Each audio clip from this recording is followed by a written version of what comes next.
A matrix is, what that is it's just a, they call it in the book, a rectangular array of numbers. Matrices is the plural of that. Rectangular array of numbers is what a matrix is. And so let me just give you a couple of examples.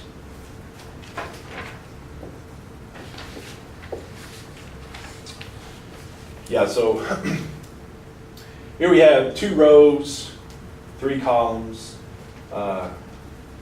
rectangular array. So it's just numbers grouped together, and they usually put them inside these little square braces, brackets, what do you want to call them. That's what one looks like. It's just a bunch of numbers put together. It doesn't have to be necessarily a rectangle, I guess. This would be a square matrix, but square is just a special rectangle. So anyway, 4, 7, 3, 5. Another one. Let me throw one more here. 2, 4, 3, -1, and 5, 8. Give us another look at a different size there. All right, so one way that matrix, we talk about size of matrix, is we do the number of rows by column.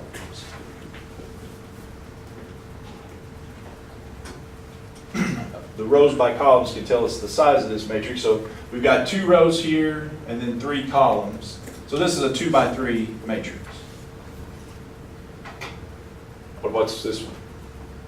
2 by 2. 2 by 2. And then this one? 3 by 2, yeah. So you kind of get a feel for that. Okay? Now, one thing we're going to do with these matrices is use them in the context of systems. And so let's talk about that. If I have 4x minus 3y equals 11, and then 5x plus 6y equals -10, if I pull off the variables here and then just write the numbers kind of in a matrix form, now you need them in order, x, y, order there for this to really work. And so I'm going to just pull off the variables then. 4, -3, and then write the 11 alongside, and then 5, 6, and -10. I can write that in a matrix form. And a lot of times what you'll see is this little dotted line there just to separate, because the ones on the left there, they have variables associated with it, whereas on the right of that dotted line, it's just a constant. So the dotted line in that scenario just separates the variables and the constants. But this is called an augmented matrix. You see that term? It's what's used for something like this, augmented matrix. And so that's a two equation system in the augmented matrix form. All right. So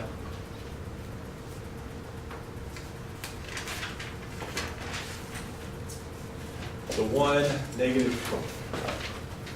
start with this. All right, here back to our three equation systems. X minus 4y plus 3z equals 5. Then minus x plus 3y minus z equals -3. And then 2x minus 4z equals 6.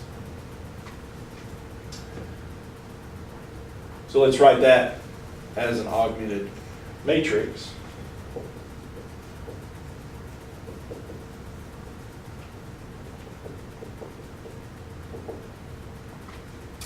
what do we got? 1, -4, 3, and then 5. And then the second one would be -1, 3, -1, -3. And then 2, and we don't have a y, but when we write it in the matrix form, we need a placeholder, if you will. So we're going to put a 0 in for y there. And then -4, and then 6.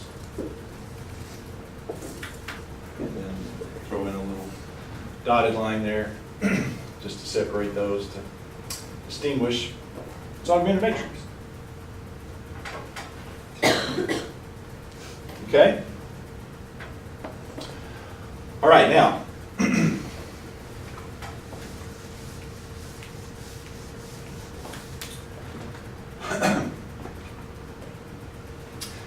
One special type, or another type of special augmented matrix is one like this.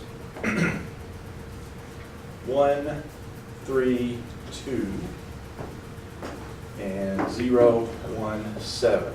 So that's our augmented matrix, but it's in this special form called row echelon form.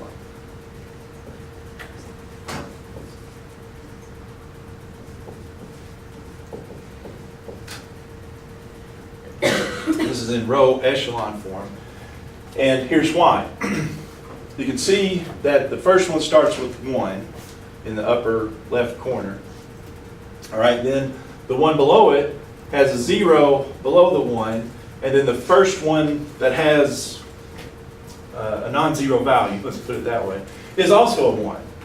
So the first row starts with a 1, and then the second row, the first non-zero term, has a 1 in it also. Okay, so that's kind of what row echelon form, or how that works. You got kind of 1s along the diagonal, and then zeros. Let me show you another one. A three equation one. 1, 6, 5, 0, 1, 2, 0, 0, 1. Oh.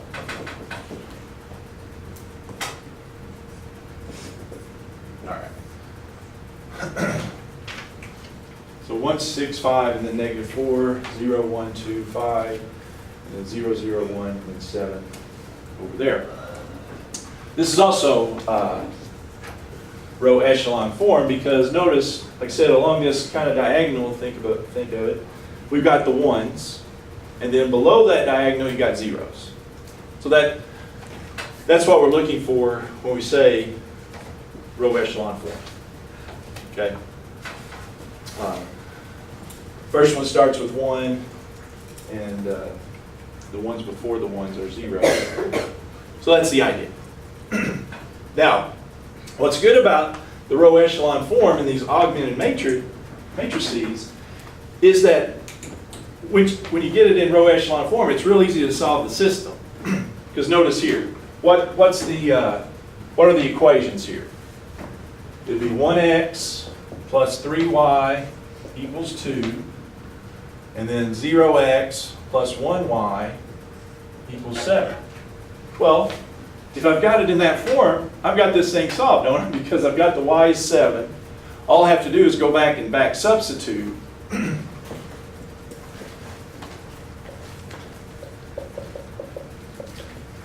To solve this thing. Y is 7, so I can back substitute. All right, so x plus 3 times 7 equals 2, so x plus 21 equals 2, so x is -19.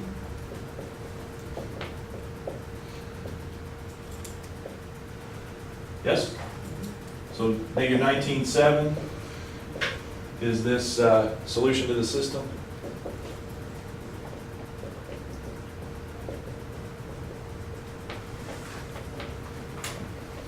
Right? So let's do the same with this one.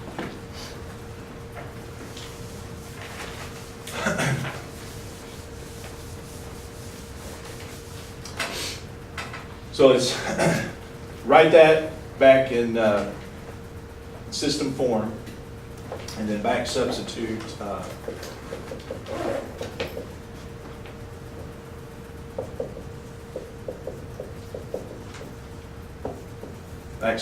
solve.